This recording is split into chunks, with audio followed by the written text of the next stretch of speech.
Welcome back to Nigeria Decides on Trans TV. And if you're just joining us, well, this is where we take you to the front row of all the action happening concerning the 2023 general elections currently going on, so to speak. Voting has taken place, collation of results, and now the announcement of the results are actually taking place as we speak. I am Ibrahim Yusuf, and of course I have with me in the studio two gentlemen that are going to help me analyze situations as they unfold, because apart from the announcement of results right now, there's a little bit of action, a little bit of drama here and there.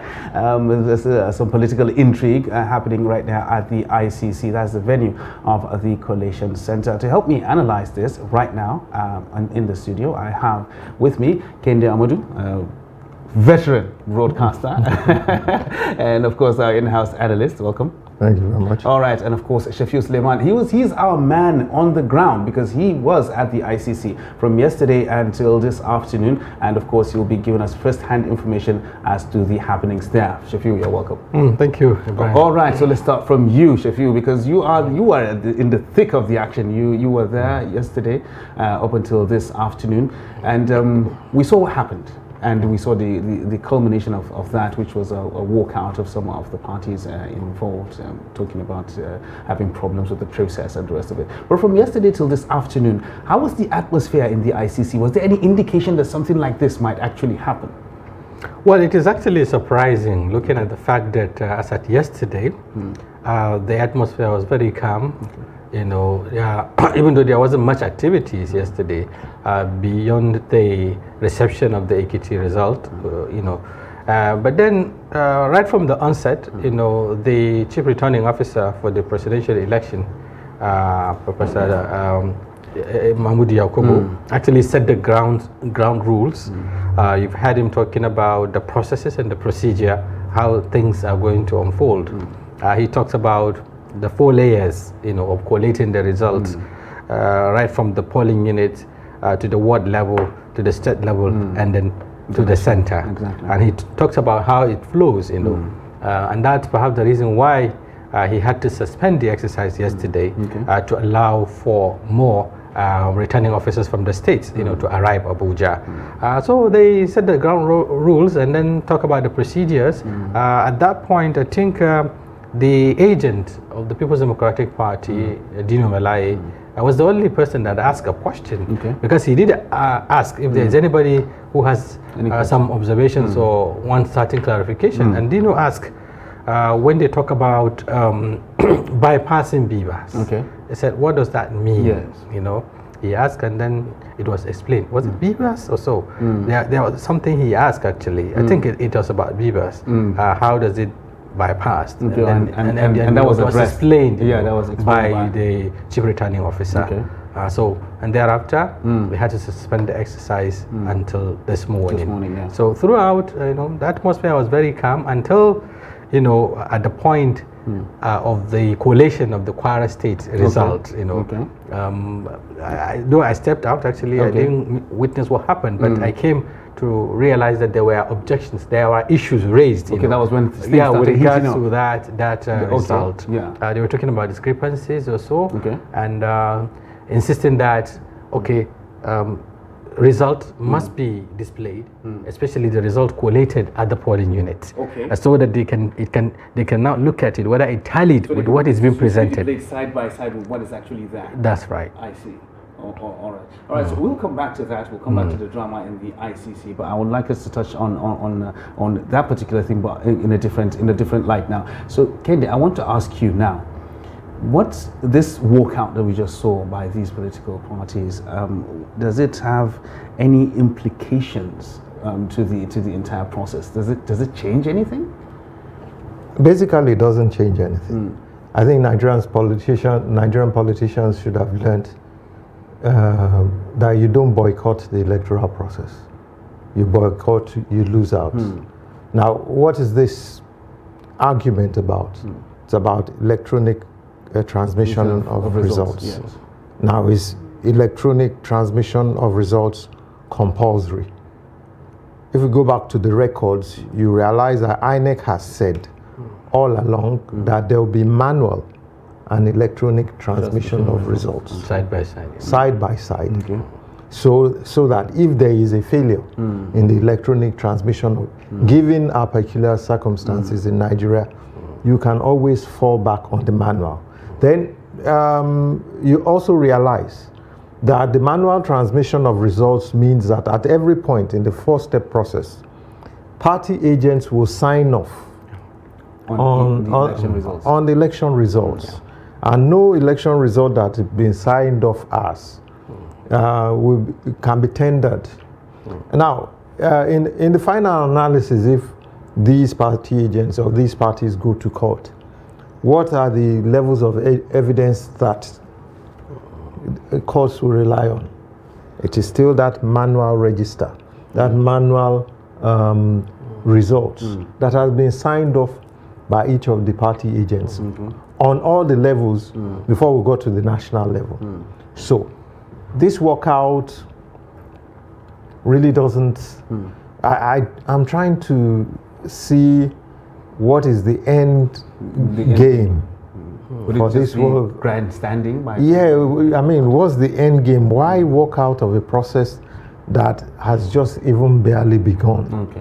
All right. So talking about that, right now we're going to go to the ICC. Our man on the ground right now, talking about Sagir Ibrahim, is standing by with an update on current happenings as they unfold. Sagir, kindly give us an update on what's going on in the ICC.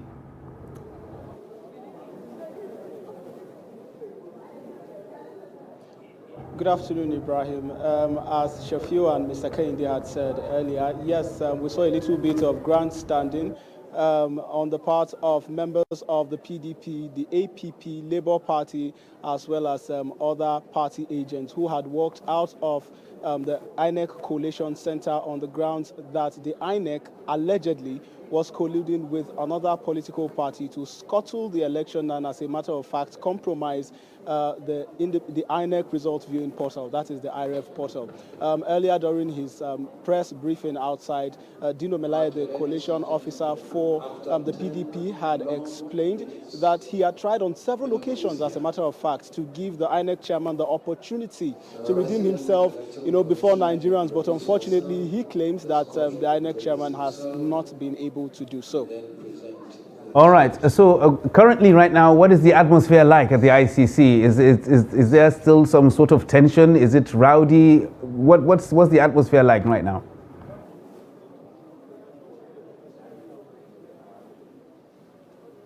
Well, there's no tension because earlier the INEC chairman had announced that we'll be taking a 10-minute recess while we wait for results to come from Enugu as well as Lagos and Gombe states, which are soon to come and soon to commence, as a matter of fact. You recall that earlier he had announced the results. Returning officers had come, to submit results for Oyo, Ogun, and Yobe states. Back to you in the studio. All right. Thank you very much, Sagir. But before you go, let me ask you this. Is it that all the other political parties actually were involved in this walkout? I mean, like you made mention of some of these parties. Is that all of them or everybody else except the party that has been accused of collusion with the INEC chairman?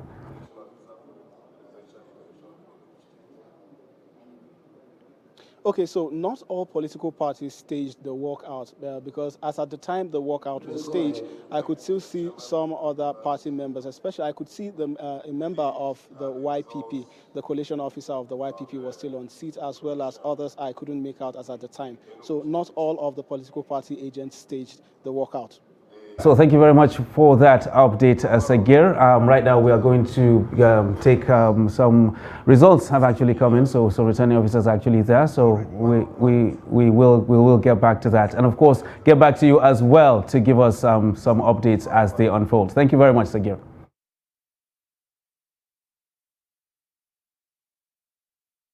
But exactly what actually.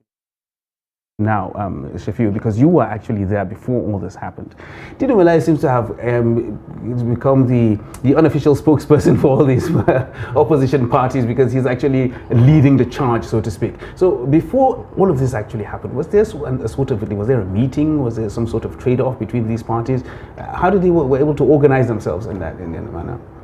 Well, it started with the observation, if you like, or the disagreement 77.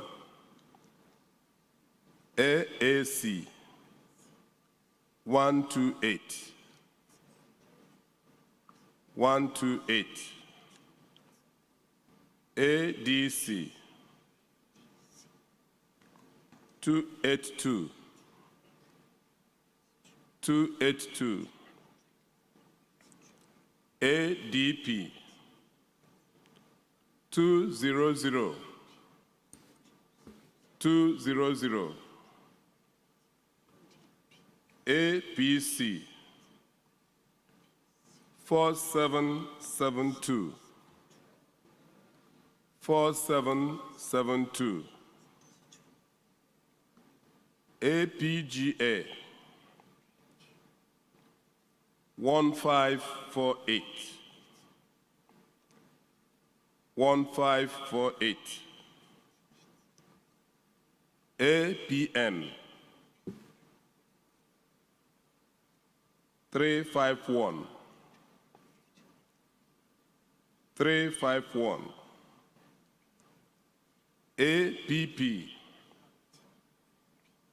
209. 209. BP 504. 504.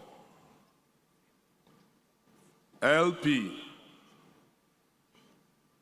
428 640. 428 640. NNPP 1808. 1808. NRM 414. 414. BDP 15749. 15749. PRP 95. 95. SDP 103. 103. YPP 290. 290. ZLP 1089. 1089. Total valid votes 456 424. 456 424. Rejected votes 12467. 12467.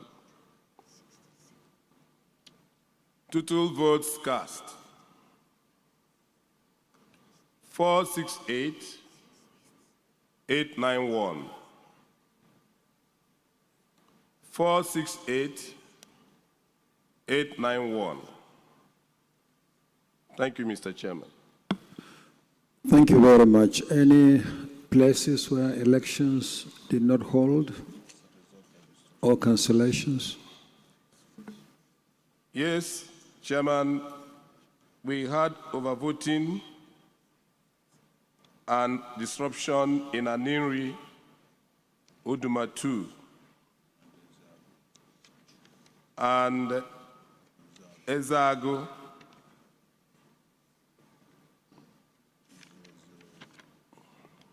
We also had disruption in Imbo in Ogu. Those are the three areas that were affected. Okay, total number of registered voters and PVCs collected. Are they all in the 40G? Yes, they are. We have compiled them. Okay, any comments, any observation on the Abia result? Sorry, Enugu result. Okay, thank you very much. Please step forward to present your result.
Okay, I understand that Lagos is around.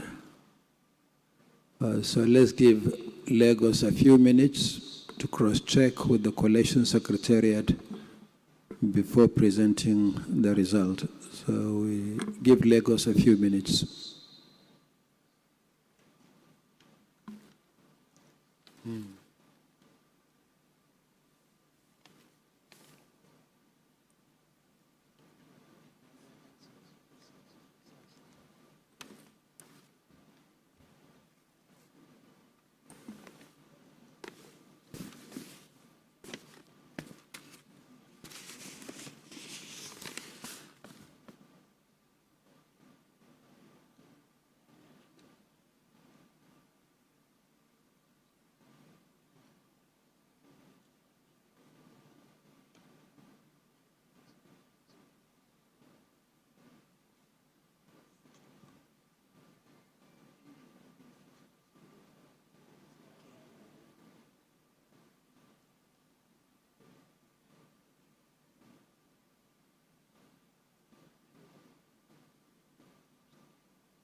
All right, pictures there coming in from the ICC, and of course results coming in from returning officers of different states. And of course what you can see right now are what has been declared so far by INEC, showing how the candidates are actually faring when it comes to the presidential election. We have the presidential candidate of the APC, Bola Tinubu, out there in the lead, followed by the presidential candidate of the PDP, Atiku Abubakar, and then we have the Labour Party's Peter Obi, and of course the candidate of the New Nigeria People's Party, Rabiu Musa Kwankwaso, in fourth place. Results are still coming in. Other states are actually having their results come in as well. So right here in the studio, we'll be taking a look at these results so far. So Mr. Kehinde, you've looked at these results, and we see how the table is currently right now. Do we see this pattern continuing, even though we still have lots of other states to come in, or are we expecting some sorts of surprises anytime soon? Well, from what we've seen, we're seeing the Labour Party making quite an inroad into the elections. Traditional PDP stronghold states. We're seeing on the screen Enugu State, which was traditionally PDP, and the Labour Party has taken over. That's a vast lead in Enugu State. So yeah, there are going to be surprises all around. This is one of the surprise states that's coming on.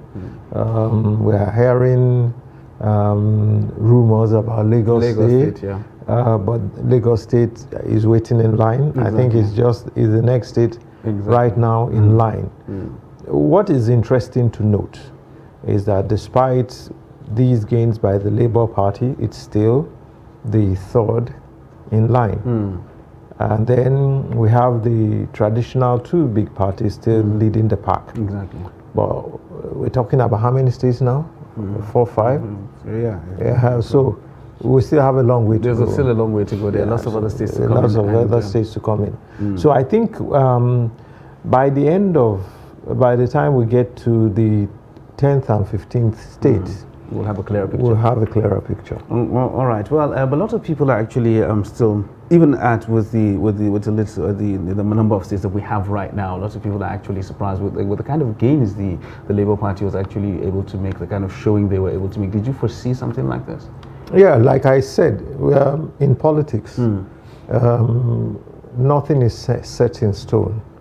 Yeah, and what we have at this point in time is a young population that wants to see real change, and that is what is playing out. Now, we want to see if it goes beyond an urban phenomenon. Okay.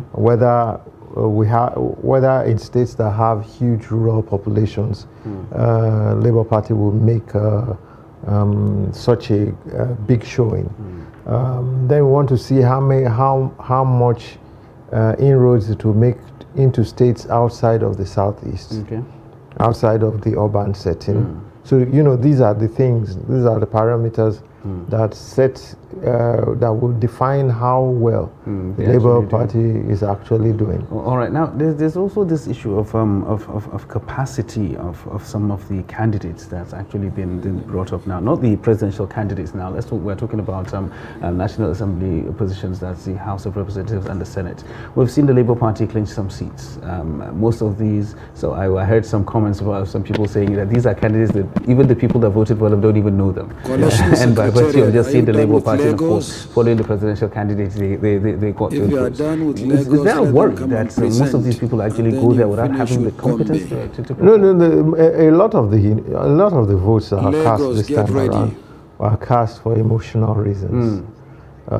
Cast to. All right. So hold that thought. We will continue this analysis. I understand that we are ready for the results now from the ICC. So let's head straight back to that.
Yes, you want to?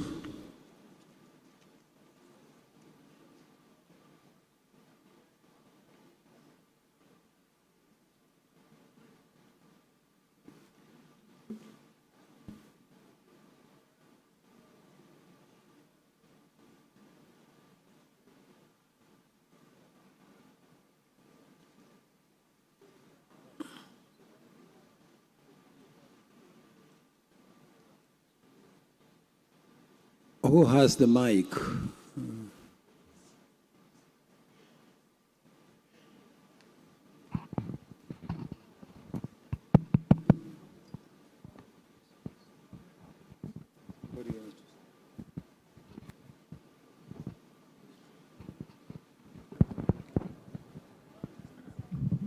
Good evening, Mr. Chairman. My name is Sule Mohammed, representing the PRP.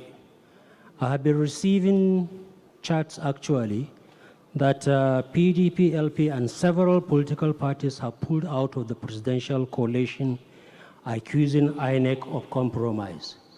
I want it to be registered that our party is not part of that process. Thank you, sir. Okay, thank you.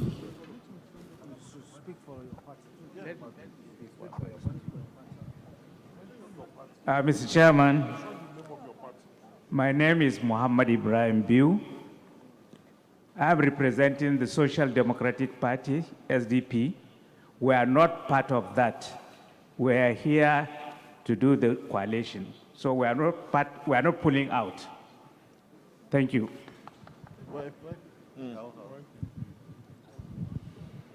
Mr. Chairman, my name is Bameyi Vidieno. I represent YPP, Young Progressives Party. We have also seen the news, and we wish to inform you that we are not part of that. We're here for the coalition. Thank you.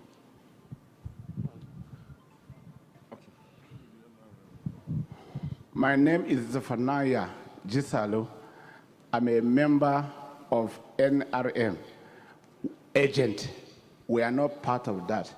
We associated with them. Thank you. We are not part of walkout. Thank you.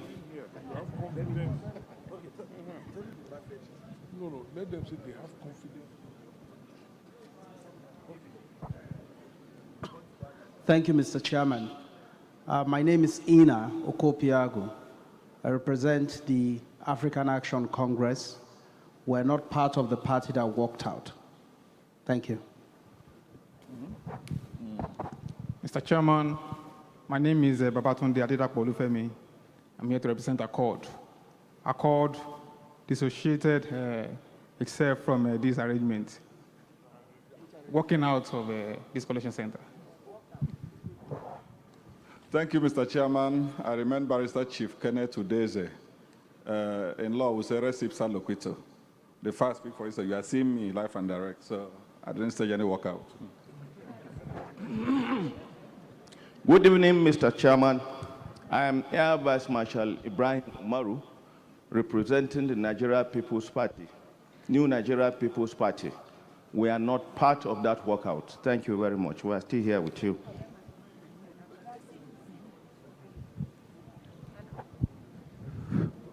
Good evening, sir. My name is Mohamed Kabir Umar. I'm here representing Boot Party. We are here. I did not work out, sir.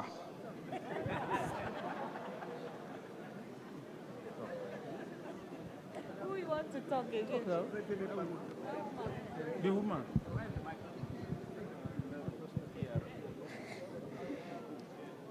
Good afternoon, Chairman. Barrister Mrs. Ayatoba Juliet, supporting my colleague from PRP. You are seeing us live and direct. My name is Williams Moses. I'm supporting my colleague here, YPP. We're here live and direct. Well, for us in the All Progressive Congress, we have confidence in the process, and we are here with you to see it through.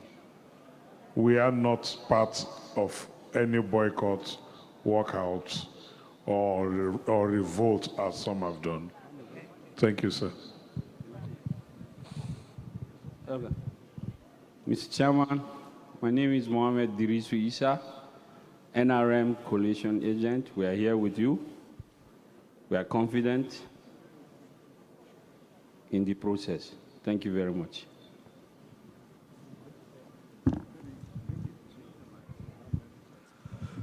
Yusuf Dantale, APM, we are here with you, sir. Thank you.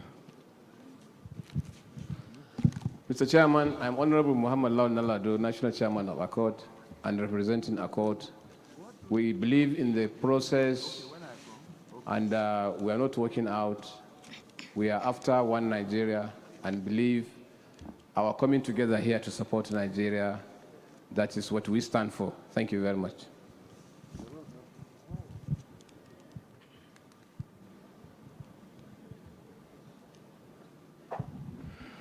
Mr. Chairman, my name is Venimbe James, National Secretary, Action Alliance. We are with you. Thank you.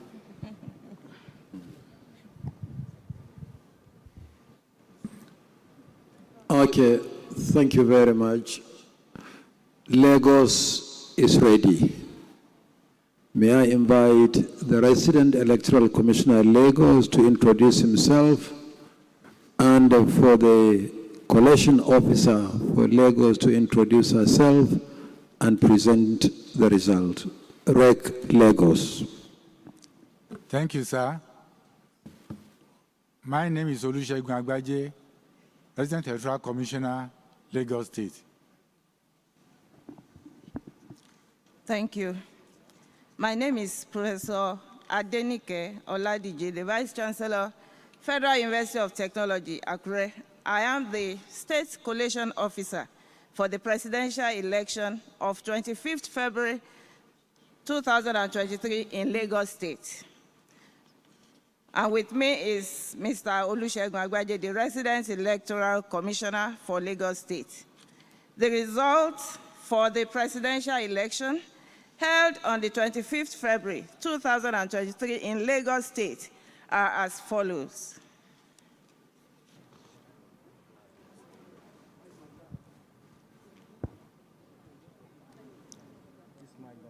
Number of registered voters, 7060195. 7060195. Number of accredited voters, 1347152. 1347152.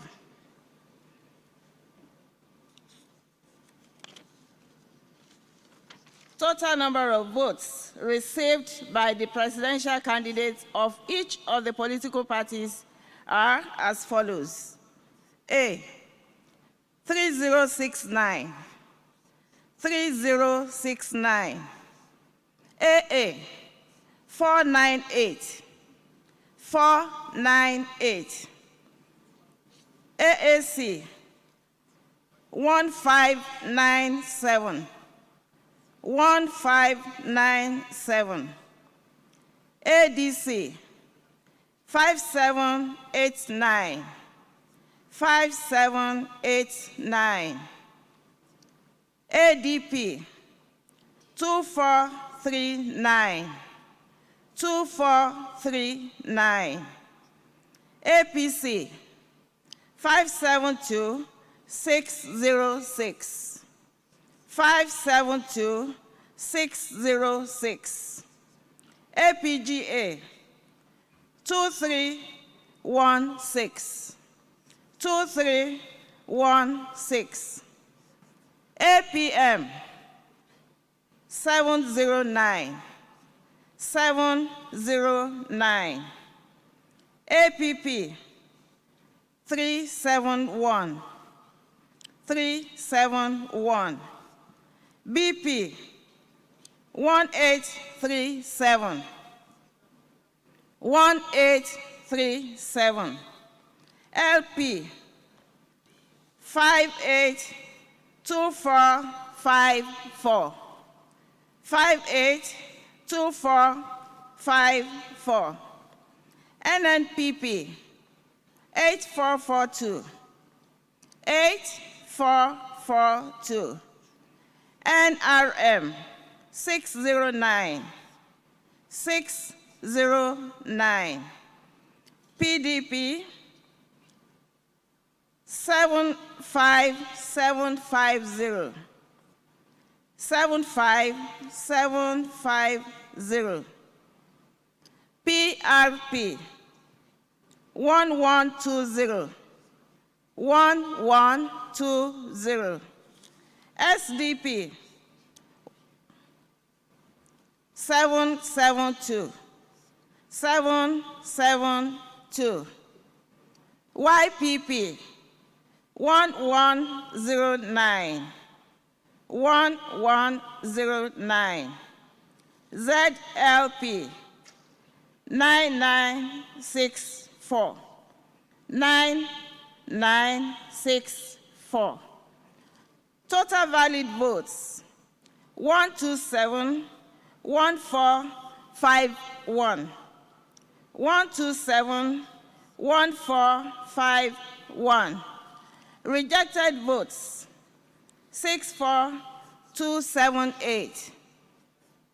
64278. Total votes cast 1335729. 1335729. Okay, thank you, Prof. Any cancellations? Yes. Places where elections were not held, reasons? Yes, there were cancellations. There were 3 local government areas affected by overvoting, 3 registration areas, and 9 polling units. The total number of registered voters in these areas is 5584. 5584. Okay, thank you very much. Any comments, party leaders? Any observations, any comments for the scope? Okay, thank you very much, Vice Chancellor. Please step forward to present your result. Is Gombe ready? Okay, so Gombe will be next.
Okay, next is Gombe State.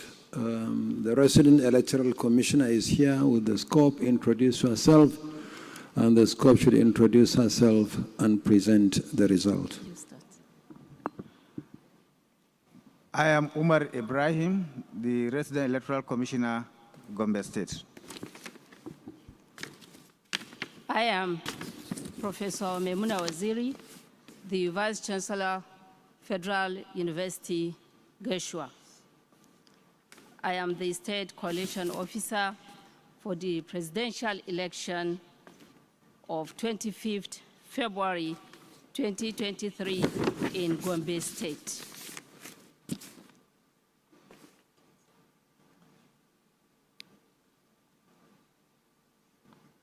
Can I go ahead? Okay. The result for the presidential election held on 25th February 2023 in Gombe State are as follows.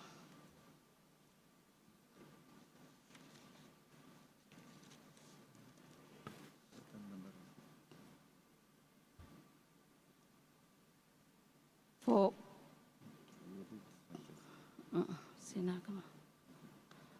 Party A scored 284. Before the party, total number of registered voters, total number of accredited voters, and then you go to votes scored by parties. Okay, sir. The total number of registered voters, 157,5794. 157,5794. The total number of accredited voters, 542,997. 542,997. Now, the votes received by political parties. Party A, 284. 284. Party AA, 296. 296.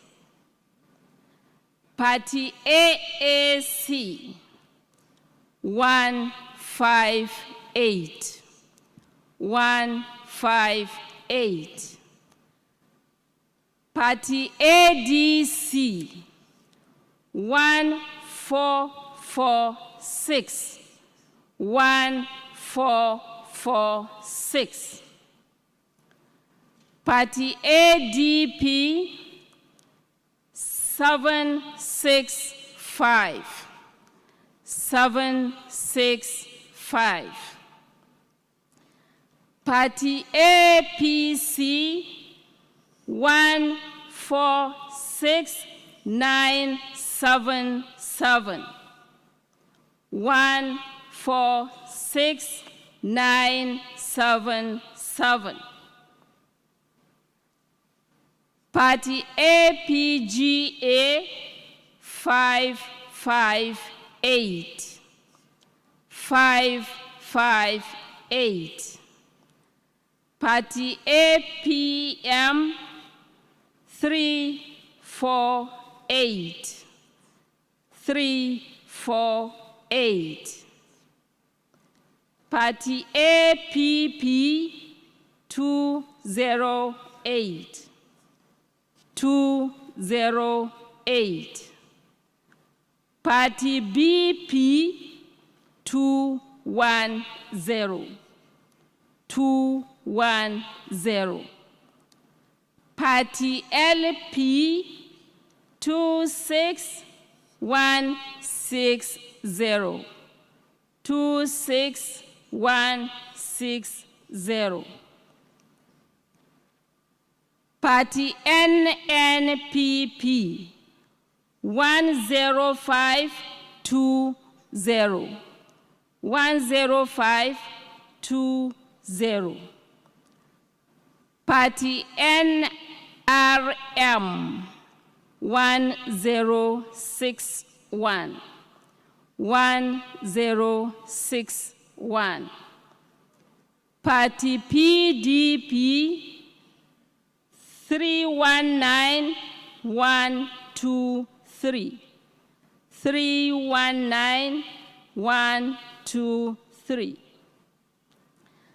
Party PRP 384. 384. Party SDP 137. 137. Party YPP 439. 439. Party ZLP 969. 969.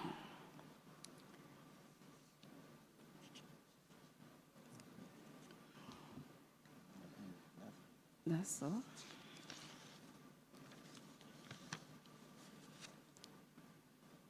Total number of valid votes 510043. 510043. Total number of rejected votes 23735. 23735. Total votes cast 533778. 533778.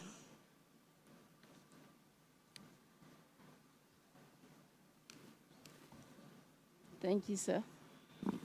Okay, any places where elections were not held or cancelled? Yes, sir.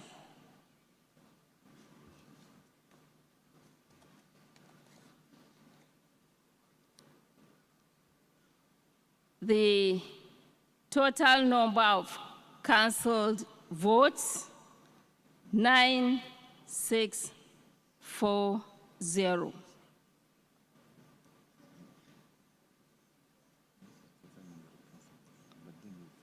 Okay, reasons for the cancellation? Number of registered voters in those areas? Number of registered, 18, number of registered voters 16162.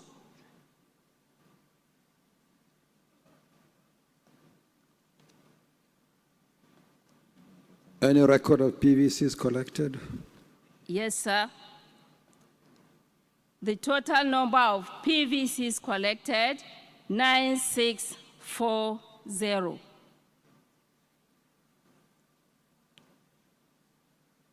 And reasons, you asked for reasons? Yes. Reasons for cancellation, overvoting, disruption, and refusal to use beavers. Thank you, sir.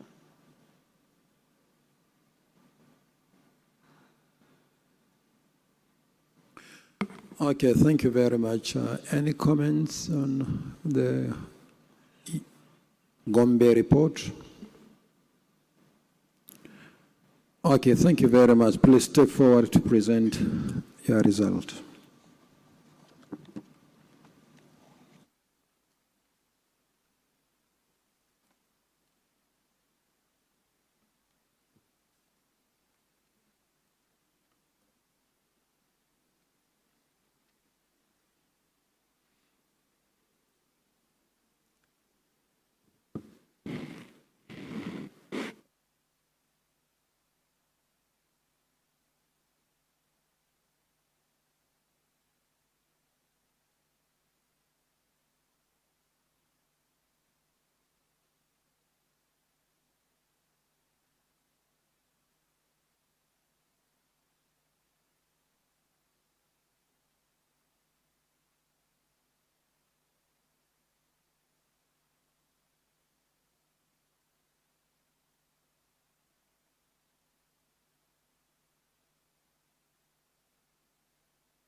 Okay, thank you very much. We're expecting a few more states, but they are not so close by like the last two. So I suggest that we take a break and reconvene at 8 p.m. 8 p.m. Thank you very much.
All right, welcome back from the ICC, and we just got results from 2 states there, that is Lagos and Gombe, and of course we've seen how that has affected the overall standings. It hasn't changed how the parties actually lined up according to the total number of votes that they've gotten so far, but still some significant gains have been made by some of the parties, as we have seen, depending on how well they did in those states. Now, before we took the results of those states, we actually saw some of the parties there at the ICC disassociating themselves from the walkout that actually happened previously. Was that necessary? No, it's necessary to. I think it was a show of good faith, so as to restore the confidence in the process itself, to show that okay, well, those guys may have walked out, but majority of us are still here. Because if you do not do that, you know how Nigerians are. People will totally try to discredit this process and say, in fact, you've seen in some of the interviews granted by the people that walked out, that there was the electoral body was endorsing rigging, which is rather unfortunate because these are allegations that are being made without proof. Now, what is the whole hula baloo about electronic transmission of results? The whole idea behind electronic transmission of results is to show credibility, to add credibility to the process. But it's not compulsory. The Electoral Act that was being copiously quoted there was quoted without, the underlying rule or the actual basis or foundation of that basis, which is that the presiding officer shall transfer the results, including the total number of accredited voters and results of the ballot in a manner that is prescribed by the Commission. Okay. So in the final analysis, the Electoral Act still gives the Commission, INEC, the powers to prescribe how they transmit the results. Those results will be transmitted. And so if you have that, and then you deliberately, ignore that, and you are insisting that because, now they're not saying the Electoral Act, even though he's quoting section 60.5 subsection 4, this is section 60 subsection 5. Okay. You understand? Which says this. You understand? Which puts the power on how results are transmitted back into the hands of the Commission. And in any case, it also prescribes that all the election materials, after announcing the results, will be under security and accompanied by candidates or their polling agents, be made available to the collation center at the center. Okay. So that, that defeats the argument in the first place. So I don't know what the grandstanding was about, but it's good that the parties that are there that didn't work out also showed their confidence in the process, so that we won't have a situation in which all these elections and all the stress that everyone has gone through will be to no avail. All right. So at one point we were actually talking about credibility of the results and how that will actually help calm fraying nerves and dispel the fear that we actually have of having post-election violence, which always creeps up every now and then because of things like this. Now, this walkout staged by these parties and those issues that they actually raise, trying to discredit the process itself, do you think it has the capability to overheat the polity? Yes, it does, and that is why we all have to be very careful about the pronouncements that we make. If you're unhappy with the system, you have to realize that these words go beyond Abuja here. The country is a vast space.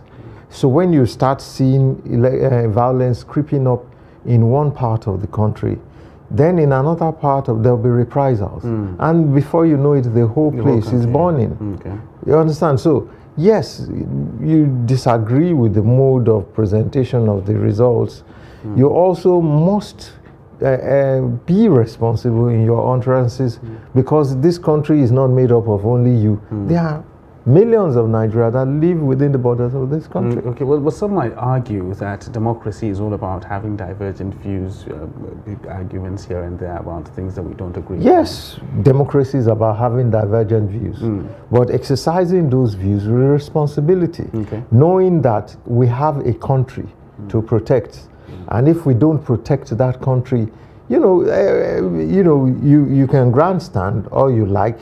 You may fall victim to that grandstanding because you don't know where violence will crop up, and you don't know if it will crop up for or against you. Exactly. So we need, especially in these next few days, which are going to be the most sensitive days of this entire process, to be circumspect in our speech, and to speak in such a way as not to incite people against each other. Yeah, well, some people actually, there's some pointed out that right now is the time for most of these presidential candidates to actually come out and speak to their followers and appeal for calm. Exactly. I think I just seen like one or two, but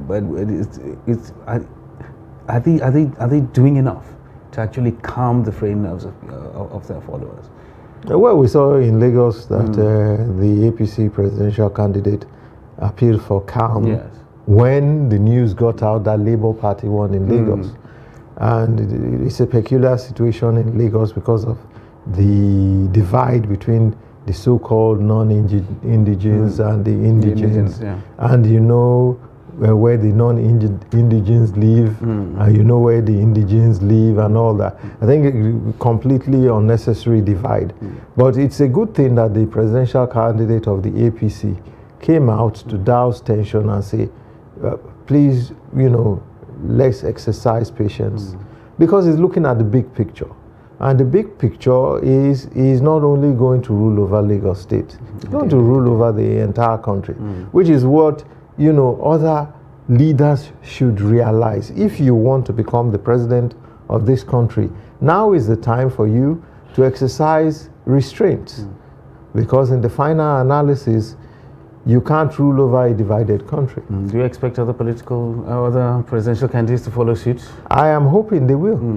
I'm hoping they will. I'm hoping that as the day, because the election results will continue to come out. Now, these are early days. And if after, the nine results have been announced at the National Collation Center, the people that are huffing and puffing. We have 10 states so far. 10 states so far. So if we have 10 states so far and people are already huffing and puffing, we haven't even gone halfway yet. Exactly. Yeah. Exactly. So we still have a long way to go. A long way to go. All right. So earlier, when we were looking at the results, when we were looking at the numbers, you actually made mention of the voting pattern, and when we talked about competence now, with the bandwagon effect of some of these political parties or some of these presidential candidates having that effect of, okay, I'm voting for this person for president, so I'm voting for every other person that's contesting on that particular party, whether I know the person or not. Now that brings in the issue of competence. And you said that most of the votes cast, or most of the people voted based on emotions. Yes. And those emotions, I hope, will not get us into a position in which we'll be worse off. Because, we've seen it reflect on the National Assembly elections. And so people that have been voted in don't even know the next thing about legislation. Exactly. So they're going to go there, and the next 4 years they're going to learn about how to legislate. And they probably won't get the whole process. And I hope they do well, because you see, people are voting based on sentiment now, and are automatically assuming that those that they voted in that don't have any pedigree will perform. What if they don't? It is not. Yeah, it's not the party that. It's not the party that will perform when we get into office. It's the individual that goes in. But they were voted in because of the party. They were voted in because of not because of the party, because of sentiments. Yeah, okay. Because sentiments were whipped up that this party is the future. You understand? Wherever it is, whether it be the newcomers, whether it be the older parties, people are voted along the sentimental angle that this is our person that we want to bring in without looking at the competence. And I think that is what has robbed Nigeria of a lot of development in our democracy over the last few years. Because we are just repeating the cycle. People will just be voted in based on the party that is popular. Then in the final analysis, after 2 years, you now be expressing regret that the guy has not done anything. And how do you expect him to perform? And sometimes the parties that are popular actually made popular by one or two individuals in that particular party at that time. You know the one or two individuals. You don't even know everything about those one or two individuals. Exactly. And then you vote in a completely unknown entity that you don't know anything about. You know, and you know, it's like I said, these campaigns have been the most virulent campaigns, and we've cheated ourselves in that Nigerians didn't find out what individuals could offer. All they just wanted to do was to group up in different party structures and abuse each other. And then we've lost the essence of the reason why we're going. The issues were not examined. The issues are not. So we've lost the essence of why we went to the vote, to the polls, to change the leadership, so to speak, for good. Okay. Well, most like, you know, politicians are actually known to use situations to their advantage. I think maybe they read the atmosphere and they felt that, okay, emotions were going to play a very huge role when it comes to the elections or on the part of the electorate, and they decided to play that to their own advantage and to whip up those emotions. Played to the hilt by all everybody is guilty here. You understand? That is why you have people saying, if you don't vote for my candidate, you don't love the country. Okay. You know, and honestly, and all parties are guilty. You understand? Along ethnic lines. In fact, this time around, I don't think religion played too much of a factor. It was strictly along ethnic lines and strictly along, if you don't vote for my candidate, you don't love the country, or my thief is better than you. So it's a question of choosing the lesser evil now. Choose my thief, you will do better. Yes, my person is evil, your person is evil, but mine is lesser evil than yours. Lesser evil. Well, that is quite unfortunate. But you would think that 24 years practicing democracy, our democracy should have matured past all these. We're doing well. You know, some countries have been at this democracy thing for over 250 years. And they still haven't gotten it right. They still have all these glitches. So we're doing well. I think we're gradually, what these elections did, and I hope that the next election cycle will maintain the momentum. What these elections did was they've started depersonalizing. We're not talking about personalities anymore. Okay. You know, we're trying to look at the structures now, or is it the institutions? You understand? And though it may not be perfect, it's a step up. Okay. As to in previous years in which you say, we are voting for this person, we are voting for everybody that comes along with the person. You understand? Now it's not the person. So that's why you see that when the person gets into office, it personalizes the structure, and it's now all about him. I'm hoping that after the elections and when the new government settles down to work, it will be more about the people and more about, we still haven't seen the ideology Okay. part of it. But if the leaders can start building ideologies and for the followers to start understanding that this is our ideology, it's still a mixed mash because okay, we have capitalist parties. We have a capitalist party that is pretending to be progressive. Okay. We have another capitalist party that says it belongs to the people. Then we have a capitalist, a socialist party bringing on a capitalist as its presidential candidate. And then we have an elite who says he's leading the Talakawa. So the ideologies aren't really they clear. aren't key. They haven't keyed in yet. You understand? So going forward, the good thing about this election is that when the National Assembly resumes, it won't be a dominance of two parties. Yes, they may have the numbers. It won't be a dominance of two parties. Now forcing down our throats what they want.